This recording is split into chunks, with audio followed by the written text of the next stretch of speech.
सवतीला त्या गादीवर बसून देणार नाही, नाहीतर माझ्या लाडक्या प्रजेवर दुःखाचा डोंगर कोसळेल. ती बाई माझ्या जीवाभावाच्या प्रजेवर पाण्याविषयी त्यांना वंचित ठेवून त्याला तडफडवून मारे. राजसाहेब, अजून एक दिवसही झाला नाही रे तुला जन्माला येऊन.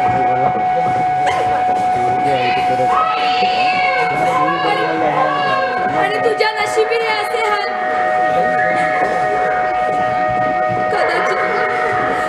कदाचित देव तुझी परीक्षा घेत असेल.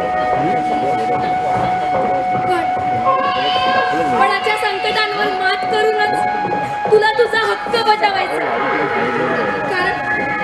कारण तूच होणार आहेस या अलका नगरीचा सर्वश्रेष्ठ धुरंधर, राजा विक्रमादित्य. तूच आहेस या अलका नगरीचा खरा वारसदार.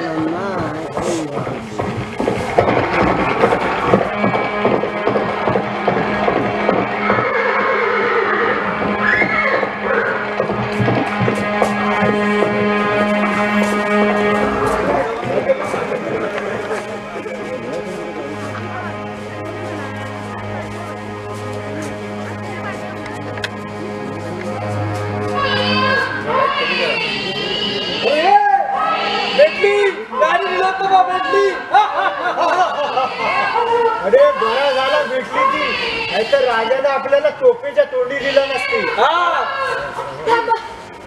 दया करा, पण माझ्या बाळाला आणि मला मारू नका. तुमच्या पाया पडते मी.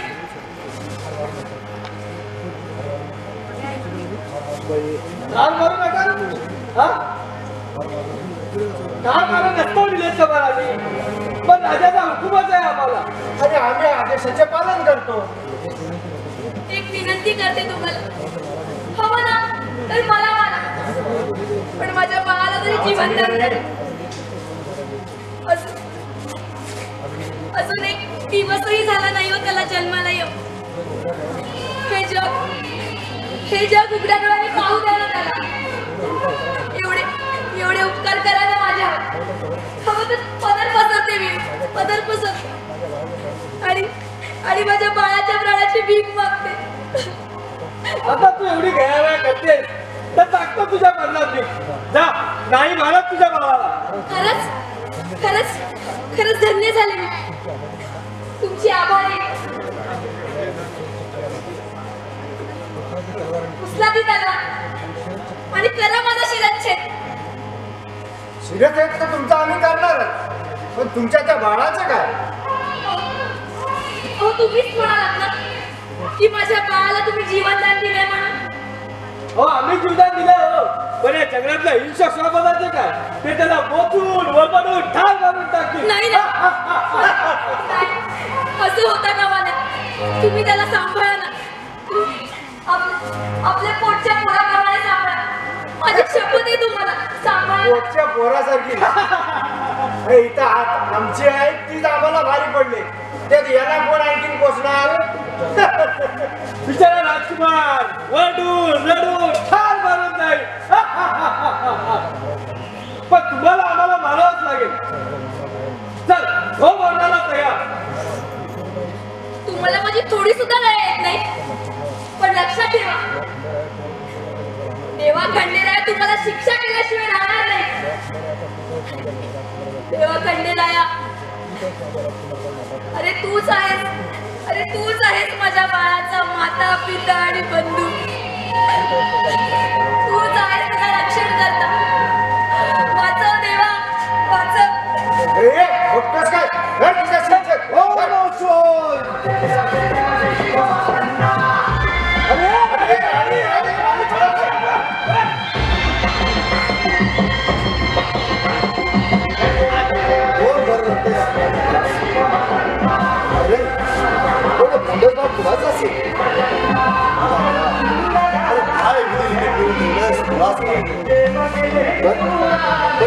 राजघराण्यातील मुलासारखा दिसतोय. त्या मातेचं काहीच तरी कसं झालेला जंगलात सोडून जाताना.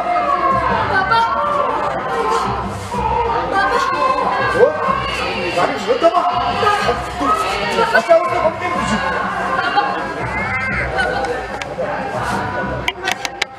त्या राजकुमाराला सांभाळा, त्याला मोठं करा बाबा.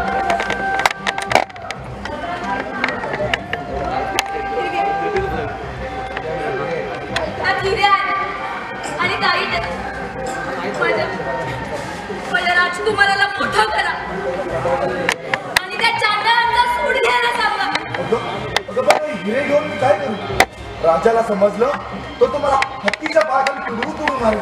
बाबा नाही म्हणू नका बाबा.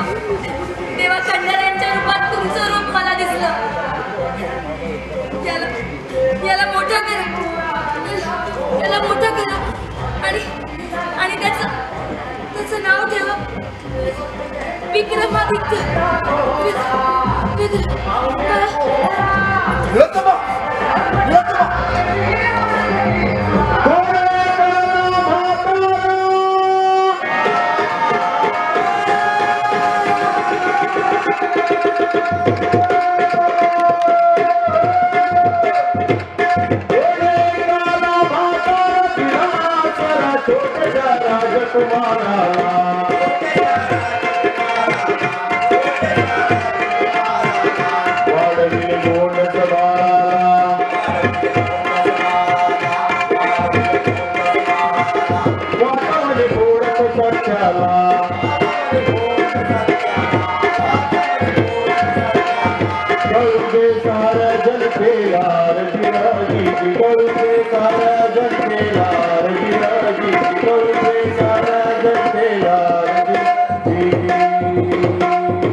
राजाचा राजमाली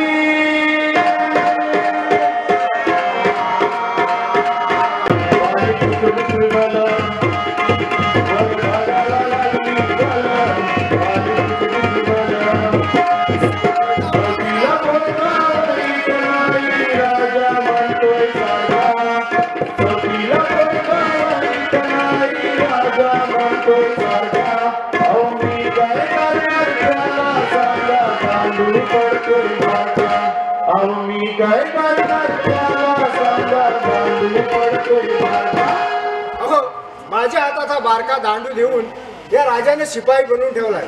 या जागी जर का मंत्री बनवला नसते तर या गादीवर माझा कारटा बसला नसता काय. म्हणून म्हणतोय मी काय करणार त्याला सांगा, दांडू पडतोय बारका, आपल्या कर्माची भोगतोय फळ, आणि कुठे झालं आपल्या कर्माची भोगतोय फळ, आणि कुठे झालं आपल्या कर्माची भोगतोय फळ, आणि कुठे झालं. शिपाई, बोला बोला. आपल्या राज्याचा हाल हवाल कसा आहे? आपल्या राजाची प्रजा सुखी आहे महाराज. वाईट कोंबडीवर मरीचा रोग आला, याच्यामुळे कवटा पण द्यायची बंद केली आणि त्यामुळे आमच्या घरातल्या कवटाचा पोळा बनत नाही आणि सगळ्या कोंबड्या रवणात कशा काय बसल्या हा मोठा प्रश्न आपल्या राजावर पडलेला आहे. आणि दुसरी गोष्ट म्हणजे 80 वर्षाची म्हातारीला एकदम 4 पोरं झालेली आहेत. शिपाई, काय करताय तुम्ही? कापल एवढाच कुठं स्वतःच्या मालकीचा आहे ते राहू दे, बाकी सगळ्या लोकांनी लुटलंय. अरे आपल्या राणीला मुलबाळ होत नसताना राज्यातल्या कोंबड्या रावल्यात बसल्यात कशा? त्या कोंबड्याचा काय दोष नाही, साले आपल्याकडचे कोंबडेच डांबीस. राणीला मुलबाल होईत नाही, त्या राणीचा काय दोष?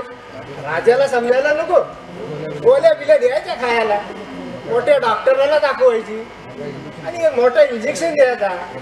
इंजेक्शन काय रे, मी पण दिला असता, राजाला पसंत पडा आम्हाला. आणि त्या 80 वर्षाच्या म्हातारीला 4 पोरं कशी झाली ते नाही सांगितलं. आणि त्या 80 वर्षाच्या म्हातारीची 4 पोरं पहिल्यांदाच परदेशात ना आली, म्हणून म्हटलं तुला एकदम 4 झाली म्हणून. अच्छा अच्छा.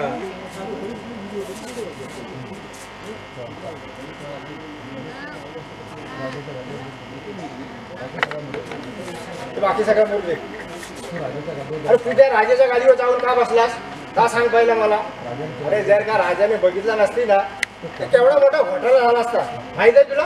अरे तुझ्या राजाला का म्हणतोस? मग काय अरे तो आधी मरायला टेकलाय आणि नोकरीवाला काढला ना तशा 50 सरकारी नोकऱ्या माझ्याकडे आहेत. 50 सरकारी नोकऱ्या. अरे मग आपल्या राज्यात एक माणूस आहे तो सगळ्यांना सरकारी नोकऱ्या लावतो. अरे त्यात पण 7-8 सरकारी नोकऱ्या सोडलाय. होय तू पण तुझा बायोडाटा देऊन ठेव आणि त्याच्यात जाम फोटो लाव. बायोडाटा दिला असता रे. घरातली बायो म्हणते हाव तिथेच बरा आणि बायकोशी वाकडा तो खातो चुलीची लाकडा. म्हणून म्हटला कशाला उगाच सुखाचा जीव टाकायचा. तशी भाजी पण बायको कामावर गेलो पुष्पांकडे बघते. काय बोलतो पण आपण मोठा शहाणा ना. तू शहाणा आहेस रे. तुला वाटतो हा भांडल मग जेवण बनवाय नको मरण उपाशी. पण मी तुला सांगतो मी आपल्या घरात जातो आणि आंघोळ करतो आणि देवाची बत्ती लावतो आणि हनुमान चालीसा वाचित बसतो. या वळा हा एकच देव उरलाय हो लग्न न झालेल्या पैकी. बाकी सगळे बायकांच्या सवादी. नावात रामराम असतो काय काय लोकांच्या पण घरात बायको कुठते. आणि हा आपला राजा सवत बायकोच्या सांगण्यावरला सख्या बायकोला आणि पोराला ठार मारला. अरे हनुमान अरे लोकांनी ऐकलं ना तर आपल्याला ठार मारली. त्या राणीला आपणच मारली ना. अरे लोकांना कुठं माहिती आहे आणि राजाने सांगितलं म्हणून आपण मारली. आपल्याला काय असली शंका करायची जरूरत होती. झाला चुकला. या राज